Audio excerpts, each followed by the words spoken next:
des millions, vous êtes charmante. Vous voyez ce que ça fait déjà 1 million, Larmina? Où est l'argent? Où est l'argent? C'est mon peu de noir, c'est rien ici. En fait, je vais retirer de l'argent. Amis, ouvrez vos cœurs, non n'ayez pas peur, l'argent ne fait pas le bonheur. Shut up and take my money. Bonsoir Philippe Spanghero. Salut Alex, bonsoir messieurs. Comment ça va? Très bien et vous? Bah, très très bien. Écoute, on va parler de la Coupe du Monde 2035, puisque après l'Australie 2027 et les États-Unis en 2031, l'heure arrive pour candidater et accueillir la plus grande compétition de rugby au monde. Mais avant toute chose, Philippe, quels sont les chiffres clés d'une Coupe du Monde? À quel point elle est importante dans le paysage sportif mondial? Alors elle est très importante, ça reste un des 5 événements majeurs sportifs dans le monde avec les Coupes du Monde de foot, les Jeux Olympiques, le Tour de France qui est vraiment un événement à part puisqu'il est annuel contrairement aux autres événements dont on parle. Et donc en termes d'impact médiatique dans le monde, c'est un des événements majeurs dans le monde sportif. Et ça c'est très important parce que on va en parler dans les chiffres tout à l'heure, mais ça a un impact bien sûr très fort économique sur le pays hôte, mais c'est aussi un outil de soft power et bien sûr un impact direct normalement, à part pour France 2023, mais normalement un impact économique direct pour les fédérations qui reçoivent et qui peuvent ainsi développer quand même sur les années qui suivent la Coupe du Monde de façon très forte, puisque en termes de revenus et de potentiel de licenciés, c'est un coup d'accélérateur exceptionnel. Quels sont les chiffres clés justement? Tu évoquais des chiffres.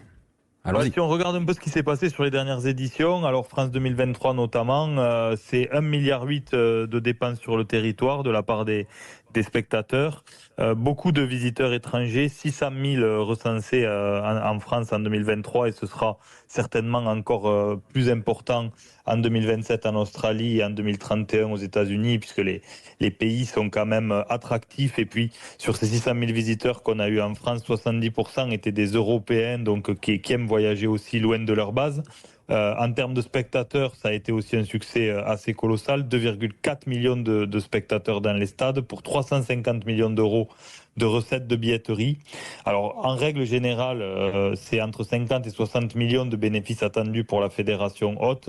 Donc vous voyez quand même en termes d'impact économique pour le pays hôte et la fédération, c'est quand même assez colossal. Quel est le processus d'attribution d'une Coupe du Monde? Comment se passe-t-il? Quelles sont les étapes clés? Il y a un appel d'offres avec plusieurs critères. On l'a vu quand il y a eu le retournement de situation avec France 2023 qui avait été classé lors du premier tour 3e derrière l'Afrique du Sud et l'Irlande. Et donc ça se passe en 2 tours. Donc il y a un premier tour où il y a une présélection, une shortlist avec un classement dans cette shortlist sur plusieurs critères. Donc d'abord la capacité d'accueil et la qualité des stades. Toutes les infrastructures autour, les villes qui peuvent accueillir les spectateurs pour leur offrir la meilleure expérience, mais bien sûr aussi une dimension économique. Et c'est là que France 2023, l'organisation avait renversé la table au dernier moment, puisque ça a fait beaucoup débat. D'ailleurs, ce prix proposé pour l'achat des hospitalités, World Rugby en fait scinde le marché en 2 parties, un montant pour l'attribution de la Coupe du Monde et ensuite un montant pour le rachat d'une partie des hospitalités que la fédération hôte peut commercialiser directement. Et donc, c'est sur tous ces critères-là que ça se base. Et donc, c'est comme ça, notamment, que France 2023, en ayant proposé plus de 80 millions juste sur la partie hospitalité et un peu plus de 280 millions en tout, avait eu la dernière édition. Alors, le Japon a déjà fait acte de candidature, Philippe. Après 2019, le Japon vise 2035. C'est la première candidature qu'on va évoquer ensemble. Est-ce que ça te surprend ? Alors, ça me surprend pas, ça me surprendrait qu'il l'ait, parce que c'est vraiment très tôt, et il y a quand même, on y reviendra tout à l'heure, mais des territoires stratégiques que World Rugby doit aller explorer pour moi avant ça.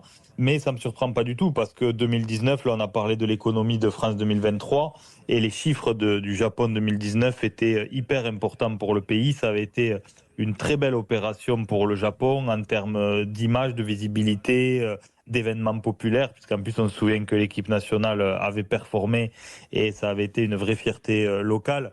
Donc le rugby prend de plus en plus au Japon, donc c'est forcément un événement qui les intéresse. Ils ont gagné de l'argent avec cet événement, ils ont fait plaisir à leur population, donc ça ne me surprend pas qu'ils candidatent.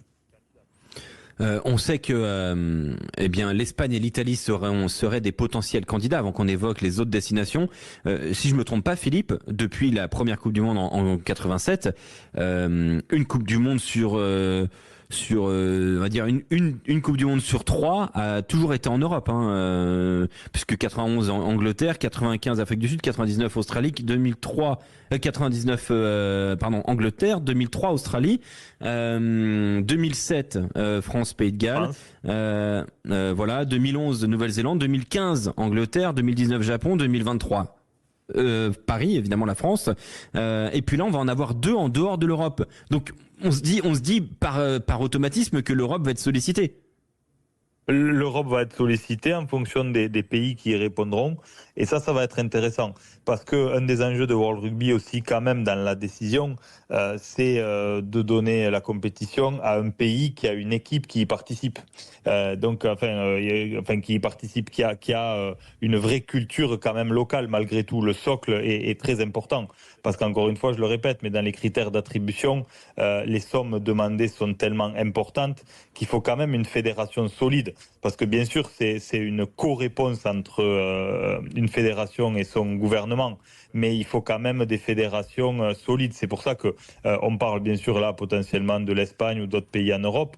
L'Italie, pourquoi pas? Parce que l'Italie, c'est vrai qu'aujourd'hui, c'est quand même une nation majeure. Et puis, le pays a l'air d'aller plutôt bien économiquement et sur une dynamique qui leur permettrait de rêver à l'accueil de ce genre d'événement.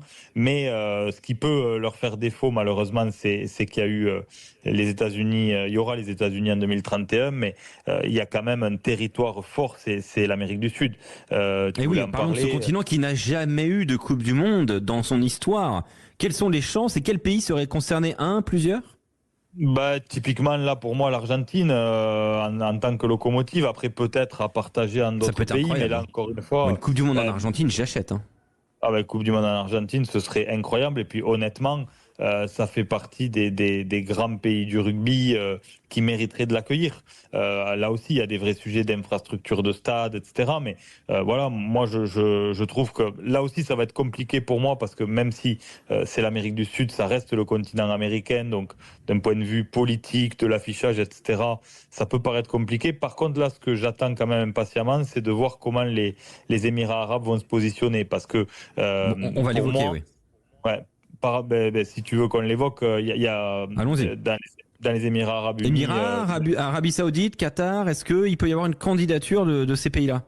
J'y crois beaucoup parce que on l'a dit, la Coupe du Monde de rugby reste un des événements au plus fort impact dans le monde sportif et a un rapport qualité-prix finalement par rapport aux autres qui est assez bon et en termes de contraintes logistiques également puisqu'on a des spectateurs qui sont quand même assez cool, il n'y a pas de problème de sécurité, il y a quand même tout un tas d'avantages, une catégorie CSP plutôt plus avec un pouvoir d'achat, enfin ça coche toutes les cases pour que les Émirats arabes s'intéressent au sujet.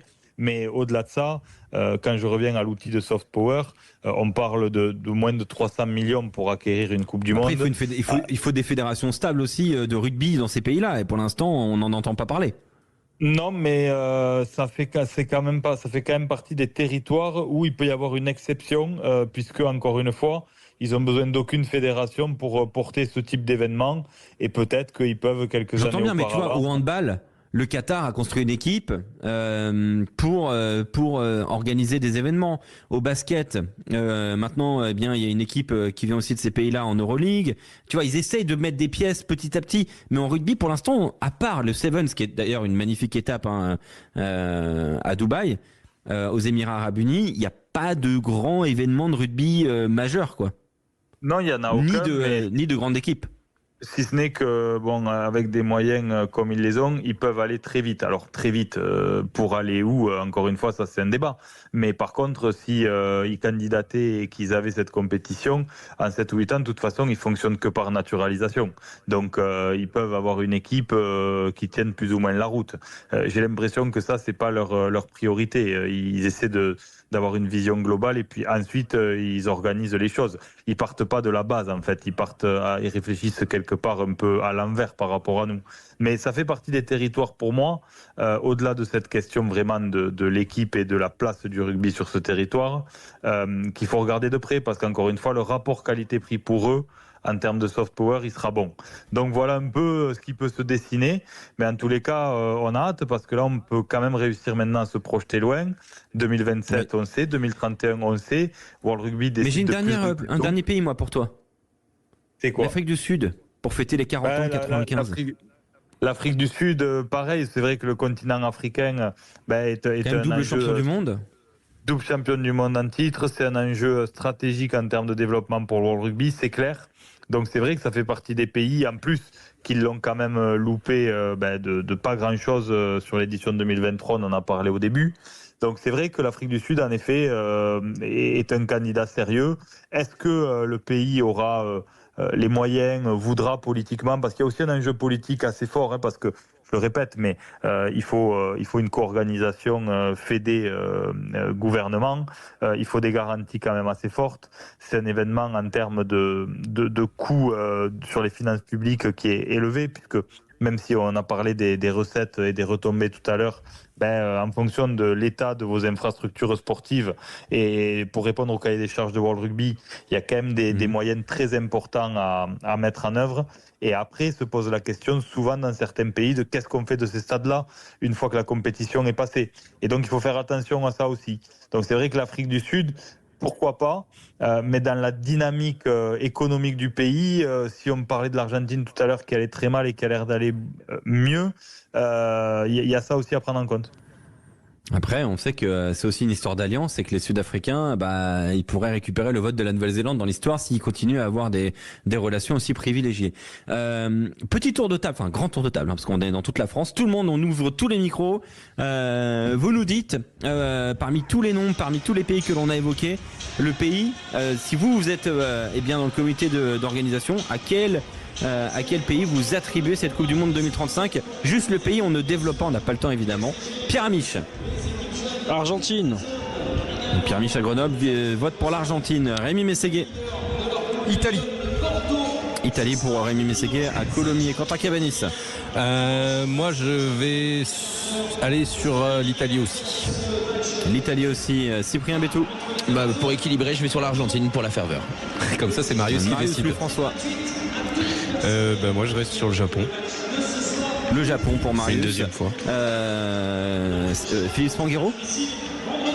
Là franchement mon cœur balance parce que l'Italie j'aimerais, mais l'Argentine pour l'avoir connue en tournée avec une équipe, il y a quand même dingue. Est-ce que l'équipe de France serait bienvenue en Argentine? Je sais pas, mais moi en tout cas je vote pour l'Argentine, c'est clair. Moi c'est clairement pour l'Argentine. Elle reviendra entre temps en tournée quelques fois. Moi je vote pour l'Argentine parce que ce serait assez exceptionnel, une Coupe du Monde en Argentine, je pense que... Par contre ça doit être le feu, mais à vivre ça doit être incroyable. Ça peut être fantastique. T'as pas donné la raison, Alex, t'as dit je vote pour l'Argentine parce que c'est pour les asados, c'est ça? Ah non mais je pense que c'est le voyage d'une vie quoi. Enfin franchement aller en Argentine pour faire une Coupe du Monde de rugby, tu restes un mois de plus, tu visites, c'est un rêve, voilà. Oui Rémi, tu voulais dire quoi?